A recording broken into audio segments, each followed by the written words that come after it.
দেশ ভাগের পর উদ্বাস্তু হিসেবে এদেশে এসে কি প্রচণ্ড পরিমাণ মানে যাকে বলে স্ট্রাগল ফর এক্সিস্টেন্স, তার মধ্যে দিয়ে সংসারটাকে দাঁড় করানো গৌরাঙ্গ সেন শর্মার যে যুদ্ধ, সেটা কিছুটা আপনারা অনুধাবন করলেন। তার পরিবারের বর্তমান অবস্থা আপনাদের বলতে পারি, তিনি প্রত্যেকটি ভাই বোনকে গ্র্যাজুয়েট করেছেন, চাকরি দিয়েছেন, বোনেরা স্কুল টিচার ছিলেন, ভাইয়েরা চার্টার্ড অ্যাকাউন্টেন্ট, অ্যাডভার্টাইজিং জগতে রীতিমতো প্রতিষ্ঠিত নাম, বিভিন্ন দিকে তাদের প্রতিভা। আর ভাই বোনের ছেলে মেয়েরা তো অসম্ভব রকমের গুণী এবং প্রতিষ্ঠিত। প্রত্যেকে আইএএস অফিসার আছেন, সরকারি বড় কলেজের প্রফেসর আছেন, স্কুল টিচার, বড় স্কুল টিচার আছেন, প্রতিষ্ঠিত ব্যবসায়ী আছেন। প্রত্যেকে শিক্ষার দিকে, আর কিছু না, সব বাদ দিয়ে শুধু শিক্ষার দিকে মন দেওয়া। এবং পরবর্তীকালে প্রাইভেটে প্রি ইউনিভার্সিটি দেওয়া, তারপরে গ্র্যাজুয়েশন কমপ্লিট করা, এগুলো সমস্ত কিছু মানে গোপনে পড়াশুনো করে করে এগুলো কমপ্লিট করেছিলেন গৌরাঙ্গ সেন শর্মা নিজে। এবং পরিবারের প্রত্যেককে শিক্ষিত করা এবং সুপ্রতিষ্ঠিত করা। তাদের নিজেদের ইচ্ছা, চেষ্টা, প্রতিভা এগুলো তো 100 বার নিশ্চয়ই অনেকখানি, কিন্তু তাদের আদর্শ ছিল গৌরাঙ্গ সেন শর্মা, এটা আমাদের ভুললে চলবে না। যেহেতু খুব কাছ থেকে ওনাকে দেখার সুযোগ আমার হয়েছিল, সেই জন্য আমি দেখেছি যে কি অসম্ভব রকমের ভালো মানুষ তিনি ছিলেন। মানুষ যদি তার গুণ দিয়ে, তার জীবনচর্যা দিয়ে দেবত্বকে ছুঁতে পারে, তখন তাকে আমরা বলি দেবতুল্য মানুষ। সেই দেবতুল্য মানুষ ছিলেন গৌরাঙ্গ সেন শর্মা। প্রসঙ্গক্রমে একটা কথা বলে রাখি, তিনি নিজে গেজেটেড অফিসার র্যাঙ্কে অ্যাডমিনিস্ট্রেটিভ অফিসার হিসেবে রিটায়ার করেছিলেন। যাই হোক, আপনারা শুনছেন গৌরাঙ্গ সেন শর্মার সাথে কিছুক্ষণ, আজ শেষ পর্ব। Hello viewers, welcome to my channel UB Story and Poetry. Please like, share and subscribe my channel and please hit the bell icon. বড়বাবু হাঁক দিয়ে বললেন, বিভাস, ওকে তোমার সেকশনে নিয়ে নাও, ও টাইপে বসবে না। ব্যস্ত মানুষ এই বিভাসবাবু। পরবর্তীকালে এই বিভাসবাবুর সঙ্গে গৌড়ের বন্ধুত্ব এত সুন্দর একটা সম্পর্কের জন্ম দিয়েছিল। বহু সময় কাটিয়েছেন, বহু জায়গায় বেড়াতে গেছেন এই বিভাসবাবুর সঙ্গে গৌড়, আর অনেক আনন্দ, অনেক অভিজ্ঞতা জীবনে লাভ করেছেন।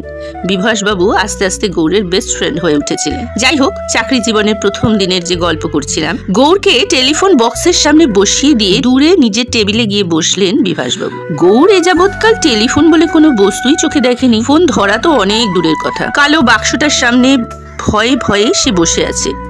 এমন সময় হঠাৎ রিং বেজে উঠল। ভয়ে চেয়ার ছেড়ে উঠে দাঁড়ালো সে। বিভাসবাবু দূর থেকে ইশারা করে বললেন, বসো বসো, ফোনটা ধরো। উল্টো করে রিসিভার ধরে কে কে করে চিৎকার করতে থাকলো গৌড়। অগত্যা বিভাসবাবু ছুটে এসে ফোনটা ধরলেন। তারপর কথা শেষ হলে ফোনটা রেখে গৌড়কে ফোন ধরা শিখিয়ে দিলেন। বললেন, এটাকে বলে PBX সিস্টেম। কালো একটা বাক্সে নানা জায়গায় ফুটো করা, দুটো তার আছে। ফোন এলে যে অফিসারকে চাই, এক্সচেঞ্জ নাম্বার অনুসারে তারগুলি গুজে দিতে হবে, তাহলেই লাইন সেই অফিসারের ঘরে চলে যাবে। আর যারই ফোন আসুক না কেন, প্রথমে খুব মিষ্টি করে বলতে হবে, হ্যালো, বলুন আমি আপনাকে কি সাহায্য করতে পারি। বেশ কয়েকটি ফোন সাফল্যের সঙ্গে অ্যাটেন্ড করার পরে সেখান থেকে তুলে নিয়ে গিয়ে গৌড়কে আবার অন্য একটা কাজ দেওয়া হলো। অর্থাৎ ডিপার্টমেন্টের সব রকম কাজ শেখানো, এই আর কি। এবারের কাজটা হলো কাগজে লিস্ট করে ঠিকানা লেখা আছে, অনেক অনেক ঠিকানা। কতগুলি খাম দেওয়া হলো তাকে। ঠিকানাগুলি পর পর এক একটি খামের উপর লিখে যেতে হবে। কাজ করতে করতে 1টা বেজে গেল। রামেশ্বর বলে একজন ভোজপুরি চাপরাশি এসে জিজ্ঞাসা করলো, খোকাবাবু, আপকে লিয়ে ক্যা লে আউঁ? হাঁ করে ওর মুখের দিকে তাকিয়ে থাকলো। দূর থেকে একজন বললেন, ও টিফিন টাইমে সবার টিফিন কিনে এনে দেয়, তুমি বলে দাও তোমার জন্য কি আনতে হবে। হঠাৎ গৌড়ের মনে পড়লো বাবার দেওয়া সেই 1 আনা পয়সার কথা। রামেশ্বরের হাতে দিয়ে বলল, তোমার যা ইচ্ছা এনে দাও। শুনে রামেশ্বর অসুবিধায় পড়েছে বুঝতে পেরে বিভাসবাবু বললেন, মশলা মুড়ি এনে দাও। টিফিন টাইমে গৌড় দেখে এত বড় এক ঠোঙা মশলা মুড়ি এনে দিয়েছে ও। খেয়ে শেষই করতে পারছে না। পেয়েই সে খেতে শুরু করে দিল। খিদেও পেয়েছে খুব। তারপর সবার সাথে ভাগ করে খেতে খেতে আলাপচারিতায় মশগুল হয়ে গেল। কেউ বাবার কথা জানতে চাইলো, কেউ বা বাড়ির কথা, আবার অফিসের অনেক পুরনো গল্পও শোনা গেল। সহকর্মীদের সকলের সঙ্গে একটা খুব আনন্দের দিন, খুব মজার দিন কাটানো হলো গৌড়ের। সেই ওপার বাংলায় কতকাল আগে যেমন প্রাণখোলা হাসি হেসেছিল সে, তা সে আজ মনেই করতে পারে না।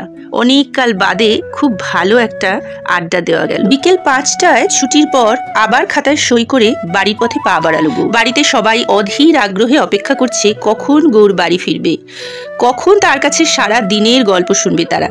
বাড়িতে ফিরতে না ফিরতেই ভাই বোনেরা ঘিরে ধরলো তাকে। দাদা দাদা দাদা, বল না দাদা, কি করলি সারাদিন? সবাইকে অফিসের নানা গল্প শোনাতে শোনাতেও ক্লান্ত হলো না সে। খুব রসিয়ে মজা করে উল্টো টেলিফোন ধরার গল্পও শোনাতে ভুলল না সে। ভাই বোনেদের হাত থেকে যখন ছাড়া পেল তখন ছুটে গেল মায়ের কাছে। মা উবু হয়ে উনুনের উপরে বসে রান্নার জোগাড় করছিলেন। মায়ের পিছনে দাঁড়িয়ে তার আঁচল ঘেঁষে আঁচলে একটু টান দিয়ে গৌর বলল, মা, আমি আজ 3.5 টাকা রোজগার করে এলাম। গৌরের মাসিক বেতন তখন 97 টাকা। তার একদিনের পারিশ্রমিক 3.5 টাকা তো বটেই।